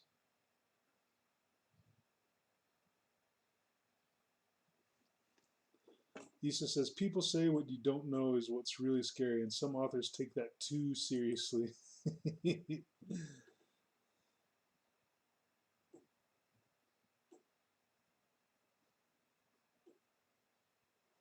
Here we go. Skinwalker stories to fall asleep to. They better be good. I'm going to be highly critical of this.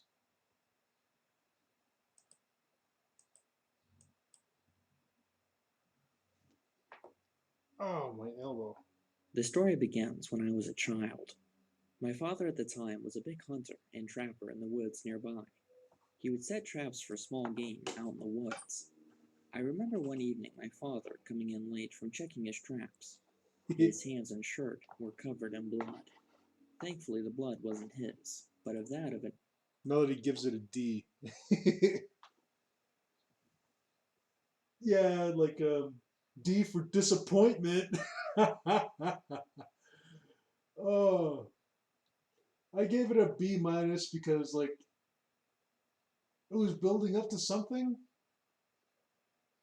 and then it just like friggin' left you hanging on the end. It was certainly more interesting than the first two. Okay, the first twos were like friggin' Fs. The first two were like friggin' failing grade. The third one was actually pretty decent. You gave that a C plus with the with the clown head. The second one was like, or not second one. The fourth one was really nice. No wait, no. The third one was the uh oh, which one was that? Ah, shoot, I already. It was that Lovecraftian one. That one was given like a C plus. The clown head was given a B, right? Like a B plus. That one was really good.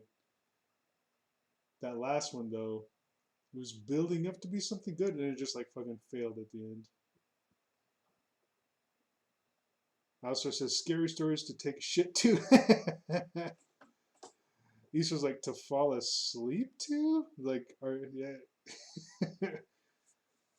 Issa says, I guess if they're trying to boring, tryingly boring, we can't complain. Issa says, haven't heard any fully so far. an animal that had been caught in his trap and something. Okay, this is apparently like a collection of Skinwalker stories, and I'm going to be highly critical of it because like some people don't know what Skinwalkers actually are.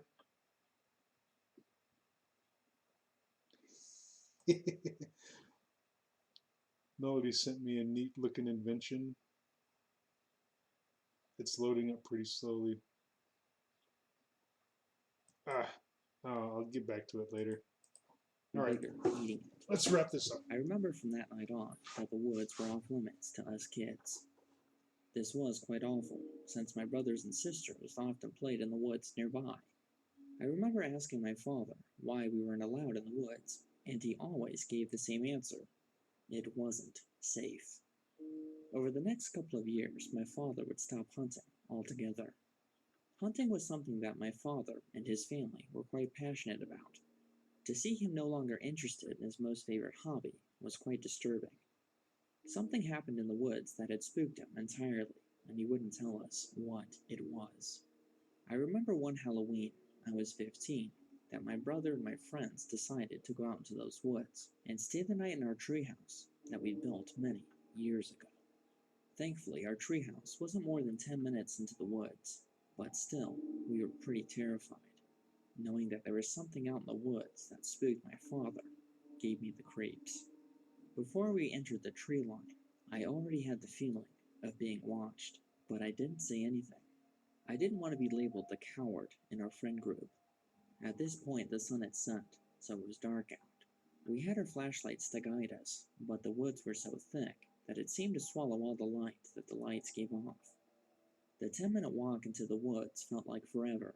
Maybe it was further back than I remembered, or maybe we were just scared. Finally, we reached the treehouse. The treehouse seemed smaller than I remembered, and it looked quite weathered, but overall, it looked to be in decent condition. We climbed the ladder to our treehouse and went inside. Lisa says, "Man, since I'm not a native English speaker, you totally made me question whether tiringly was a real word." Yeah, I was misreading it. I was stumbling on it. But is it a real word? Maybe. While inside, my friends and I found all of our favorite toys that we'd left there years ago. We had a brief rush of nostalgia hitting us all at once. For a very brief moment, we felt like we were younger kids and completely forgot that we were in the middle of the woods at night. While we were exploring the treehouse and playing with our toys, we heard a scream coming from the woods. The scream sounded close. It was a type of scream you wouldn't typically associate with a human, especially out in the woods at this hour of night. All of us were silent. Out of fear of being spotted, all of us turned off our flashlights. We were now out in the middle of the woods at night, with no lights on, with something outside. At least we were remotely safe in the treehouse, or so we thought. The treehouse provided a false sense of security. Whatever it was out in the woods probably wasn't capable of climbing the ladder. After coming to this realization, my friends and I felt that we were safe enough to turn on our flashlights. After peering around in the woods for a few minutes and not seeing anything, we decided that we've had our fun and to turn in for the night. This would mean that we'd have to climb down from our safe spot in our treehouse, down into the woods. We were no longer wanting to stay in that treehouse, but no one was wanting to be the first one down into the woods. We picked my brother, who happened to be the smallest in the group, to be the first one down into the woods. We all promised to watch guard and make sure that nothing got him. I'm not entirely sure if my brother believed what we were saying, but he decided to go down anyways. As my brother descended into the woods below, I began to have that feeling again of being watched. That feeling of being watched was now accompanied with the smell of rotting flesh. I couldn't exactly see whatever it was, but I knew it was out there. Not wanting to scare my brother, I didn't say anything, and let him continue climbing down into the woods. Once at the bottom, my other friend decided to go down. When my friend was around halfway down, he stopped dead in his tracks and shined his flashlight off into the woods. All of us gathered around to see what he was looking at, but we couldn't see anything. Everyone was silent and intently looking for any type of movement. That's when we saw it. At first, it looked like a deer, but all of its flesh had rotted off of its face. The deer's mouth was unusual. Instead of having dull teeth, it had sharp fangs. All of our stomachs dropped. It was as if we were looking at death itself. My brother, being on the ground, was not able to see what we were looking at. He had no idea that the creature was only a few meters away from him. Without hesitating, I told my brother to run and to get Dad. My brother took off into the dark woods, leaving his flashlight on. I looked back to see the creature again, but the creature was gone. I feared the worst and thought that it was going for my brother. My brother was rather slow, and him leaving his light on made him an easy target. We all screamed for him to run faster and to not stop or look back at all. But as we were screaming, we saw his flashlight stop moving. We were all terrified. Whatever that thing was, it probably had my brother. The time that this story took place was before cell phones, so calling for help was out of the question. We were sitting ducks in that treehouse. About 10 minutes later, that smell of rotting flesh came back again. We turned off our flashlights so that we wouldn't give away our position. I think the thing knew that we were out there, but didn't know that we were in a tree. We could hear the thing huffing and making grunting sounds beneath our treehouse. It was frustrated. I think it could smell us, but didn't have the common sense to look up. All of us were staring down into the dark woods, listening for any sounds. After 5 or 10 minutes of complete silence, one of my friends decided to turn on the flashlight. A move to this day I regret. When he turned the flashlight on, it illuminated the bottom of the woods, which revealed a horrifying sight. The gross and decrepit creature was next to the ladder, looking up at us. When it finally realized where we were, it let out this horrific screech, a sound that I can only describe as our certain death. The creature then began to climb. The thing was slow and deliberate, knowing well that we weren't able to go anywhere. It was as if it was playing with its food. When the creature was about halfway up the ladder, the sound of a gunshot pierced the night. We were all stunned. The shot had hit a good portion of the creature, and the creature climbed down the ladder.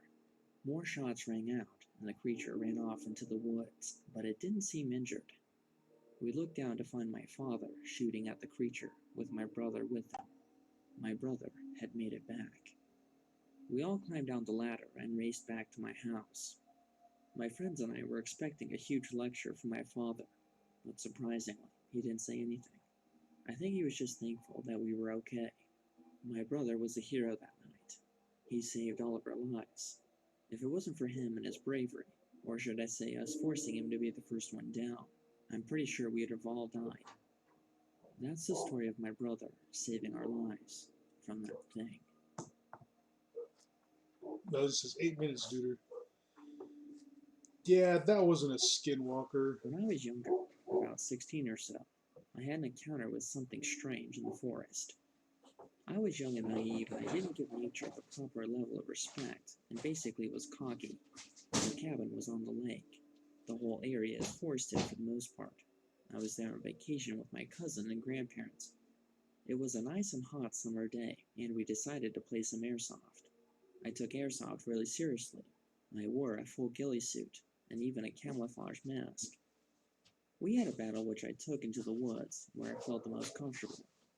We were about 150 meters Hold into on. the woods. Dogs are barking.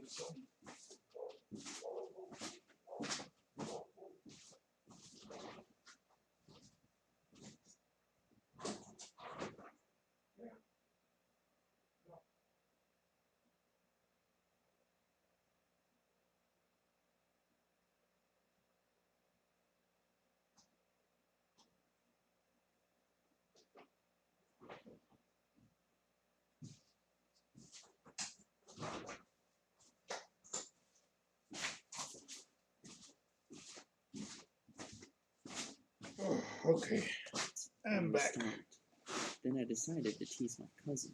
I shushed him and said, "We're being watched," jokingly.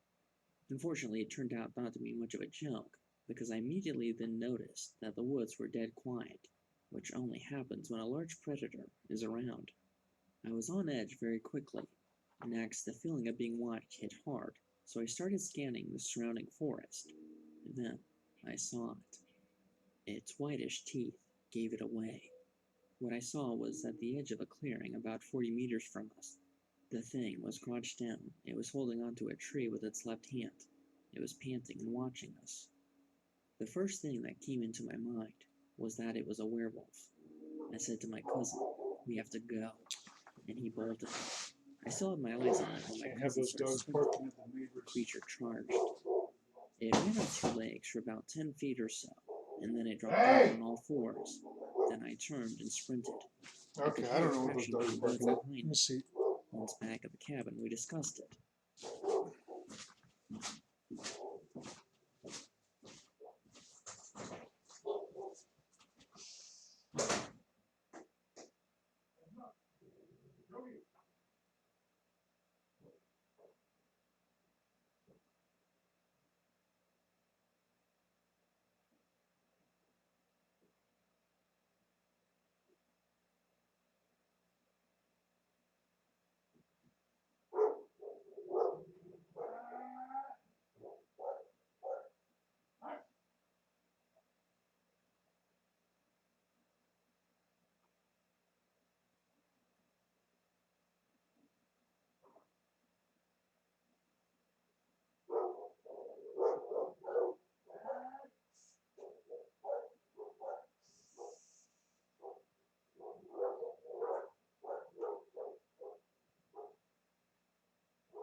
it was a neighbor's dog. It was a lame dog limping on a bad hind foot and just kind of poking around. Looks like he's curious about the our pit bulls, so he started coming closer, and the pit bulls just started barking at him because again they're territorial. So I just had to yell at them a few times. But finally, eventually, that neighbor's lame dog just sauntered off. Melody says 1 minute.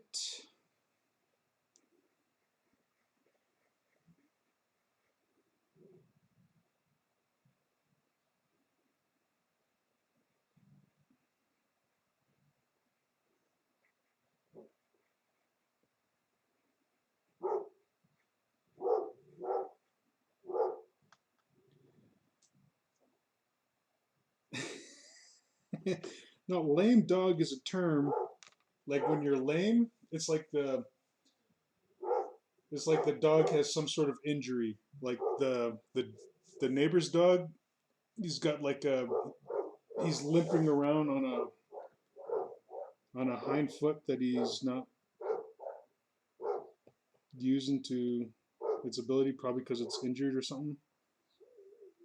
So yeah, it's a not lame as in like I'm not trying to be mean to the dog. It's just the dog's got a lame leg. The dog's got an injured leg, so we just call it like a lame dog.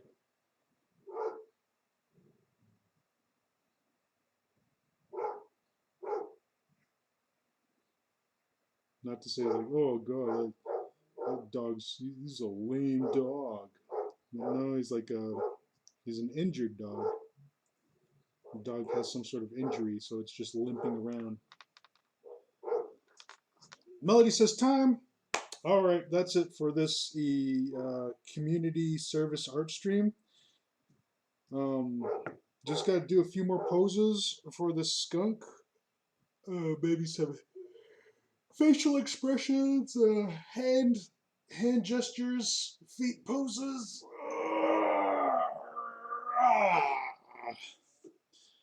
And we'll start inking it next time around, maybe. But anyway,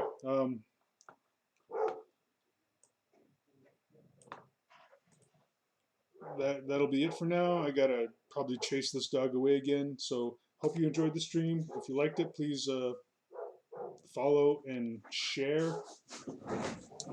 Make sure that dog's not.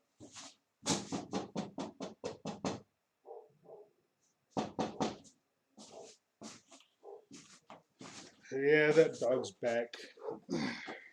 Doesn't know where it's not wanted. I gotta get a new screen protector for this thing. Oh, stupid dog. Anyway, yeah, I'll jump back on after a 30-minute break for a commission stream. And thanks to everyone who participated in the chat. It's always awesome interacting with all of you. Alistair Dreamer, Issa McIntosh, and me. And I think that'll do it for now. So this has been Johnson Blackhorse, the one and only, and I shall check you all later. Sweet. Bye.